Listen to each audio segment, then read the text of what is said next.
Elvis Presley's granddaughter, Riley Keough, is opening up about her plans for Graceland and a promise to her mother. For nearly 50 years, one part of Graceland has stayed locked. Not renovated. Not rest stage for tourists. Just closed.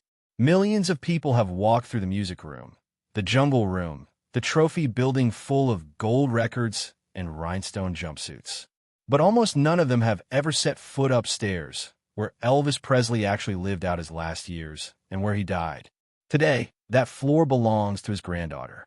Riley Keough is now the owner of Graceland, the person responsible for deciding what happens to that upstairs space, and one of the very few people alive who has actually stood inside it.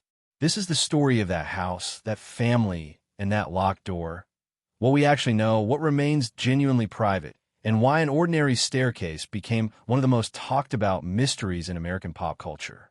Graceland wasn't built for Elvis. The mansion sits on land that was originally part of a farm, and the house itself went up in 1939, commissioned by a Memphis businessman and his wife. At the time, it was a solid, handsome colonial revival home. White columns, a dignified brick facade, maybe 10 rooms, the kind of upper-middle-class showpiece a prosperous local family might build on the edge of town. It was elegant, but it wasn't famous. It was just a nice house outside Memphis, surrounded by open fields instead of tour buses. That changed in 1957. Elvis Presley was 22 years old and living through the strangest kind of growing pains. Overnight fame on a scale nobody in American music had experienced before. He needed somewhere private, somewhere his family could actually live without being swarmed, and Graceland offered exactly that. Distance from downtown, land around it, and enough space for the extended Presley household.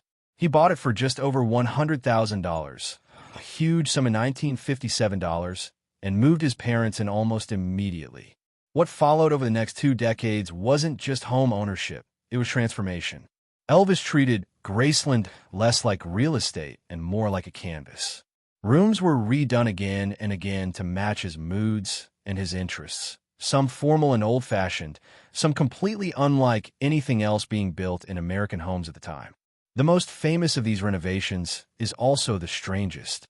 In the late 1960s, Elvis had the downstairs den redone with green shag carpet on the floor and the ceiling, along with heavy carved wood furniture, animal print upholstery, and a small indoor waterfall. Staff and family started calling it the Jungle Room, and the name stuck. It looked nothing like the rest of the house, and that was the point.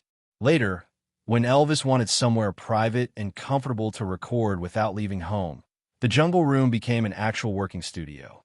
Some of his very last recordings, tracks that would come out only after his death, were made right there, with recording equipment wheeled in around the same wild furniture where the family used to relax in the evening.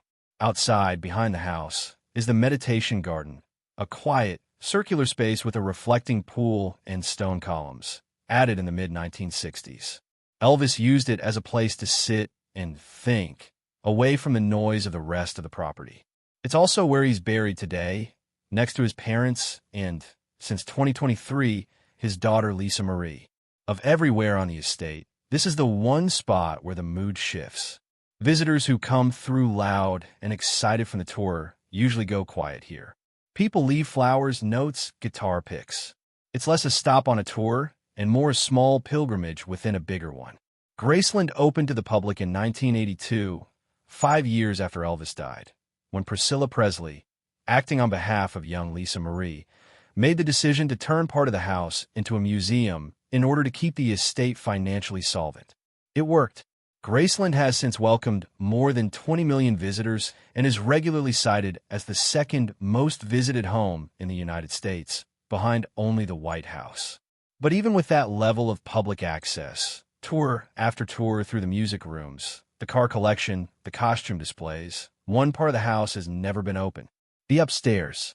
Here's what's actually true and confirmed about the second floor of Graceland. It has never been part of the public tour. Not once, in more than 40 years of paying visitors. The official reasoning the Presley family and Graceland's management have given consistently is respect. This was Elvis's private living space, including the room where he died, and the family has chosen to keep it that way rather than turn personal tragedy into a photo opportunity. Priscilla Presley made that call originally, when she oversaw turning Graceland into a museum in the early 1980s. The decision has held for decades since, through Lisa Marie's ownership, and now under Riley Keough. It's worth sitting with how unusual that is. Almost every other inch of Graceland has been opened, cataloged, and displayed. His cars, his stage costumes, his awards, his childhood home relocated onto the property. The upstairs is the one deliberate exception, held back not by legal restriction, but by family choice.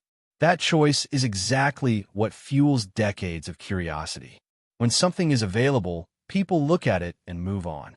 When something is withheld, consistently, for generations, people start to wonder why. Is it really just about privacy and grief? Or is there something up there the family doesn't want anyone to see?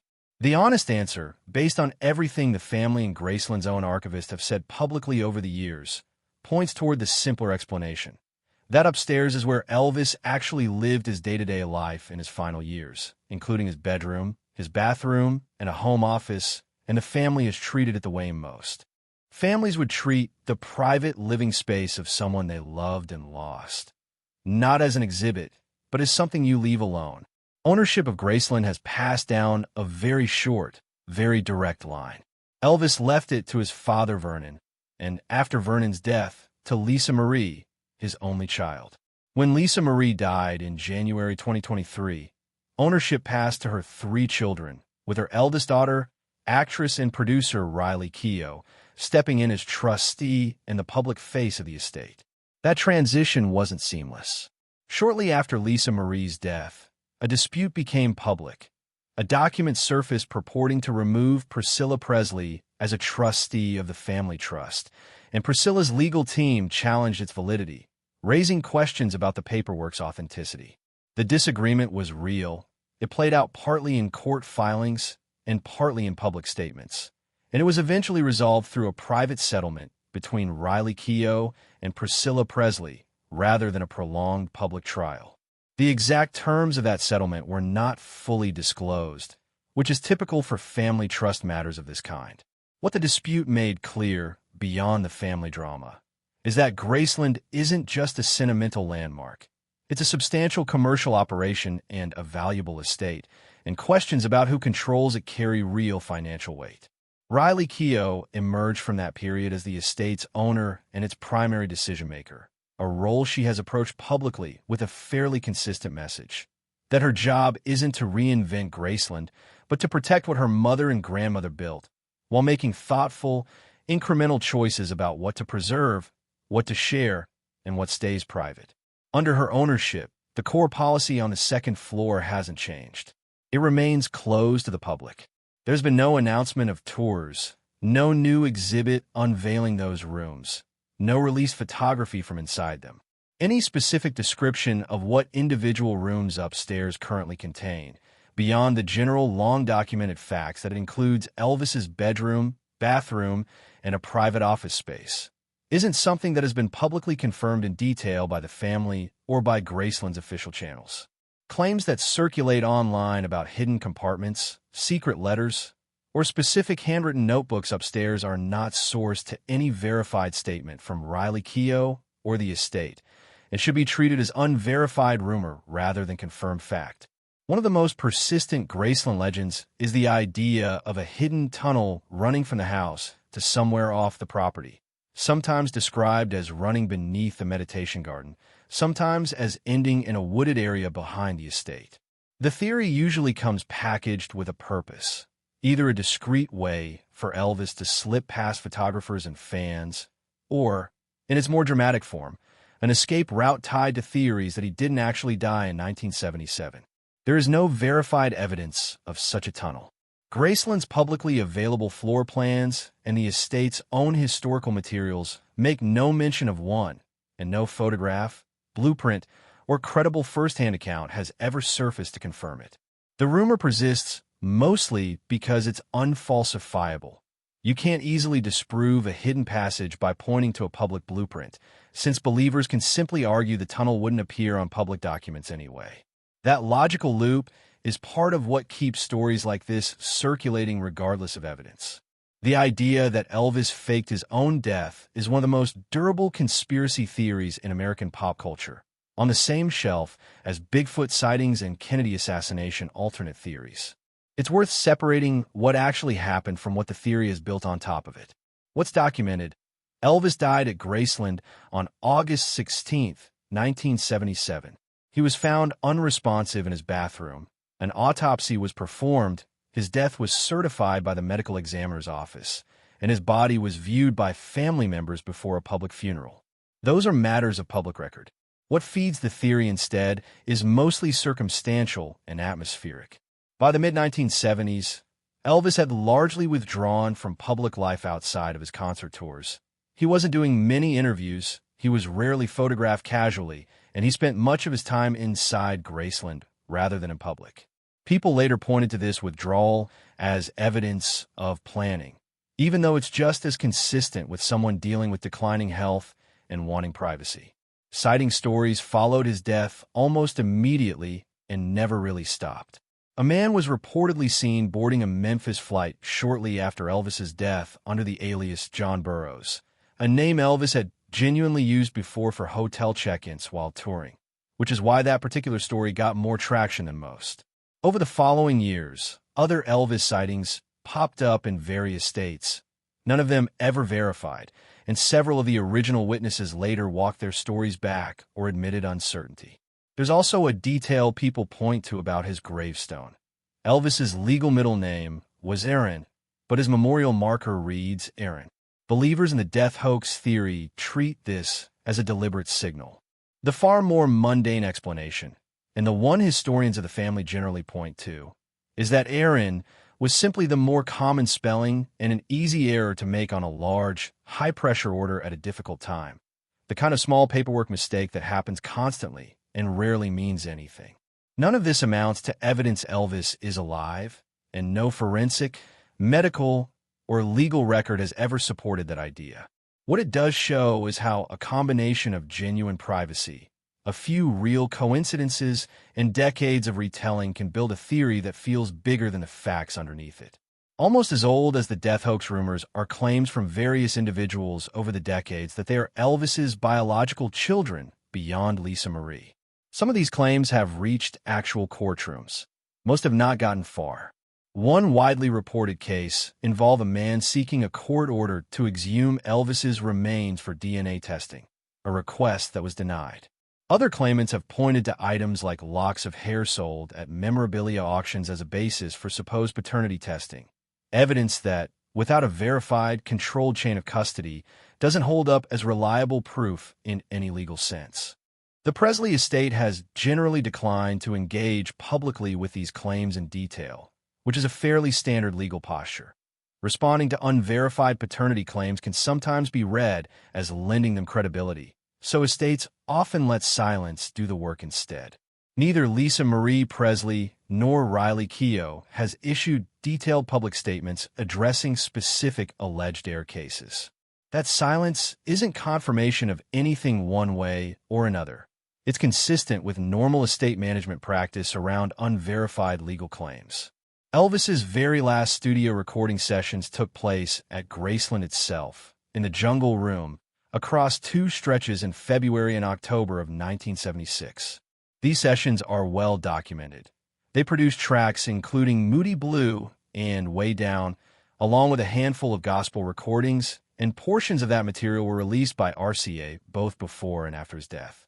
It's also true, and widely acknowledged by musicians and engineers who worked with him, that Elvis recorded far more than what RCA ever put out commercially. His longtime producer Felton Jarvis spoke about this in interviews over the years, in formal recordings, alternate takes, and personal sessions that weren't necessarily intended for release. Record labels in that era routinely held back alternate takes and rough sessions, and Sony/RCA has since released several archival box sets drawing on unreleased or alternate material from the vaults. What's not confirmed is the more dramatic version of this story. The idea of specific, uncatalogued tapes physically sitting in the upstairs rooms of Graceland right now, waiting to be discovered. Archivists working with the estate have said publicly that not everything in Graceland's collection has been fully digitized or cataloged yet, which is true of many large estates and archives of this kind. That's a fairly mundane, unglamorous fact about the slow pace of archival work, not a confirmation of secret lost albums. Any specific description of particular tapes, labels, or contents upstairs isn't something that traces back to a verified statement from the family or Graceland's archival team. Stepping back from the rumors, what can be said with confidence about Riley Keough is this. She inherited control of Graceland after her mother's death in 2023.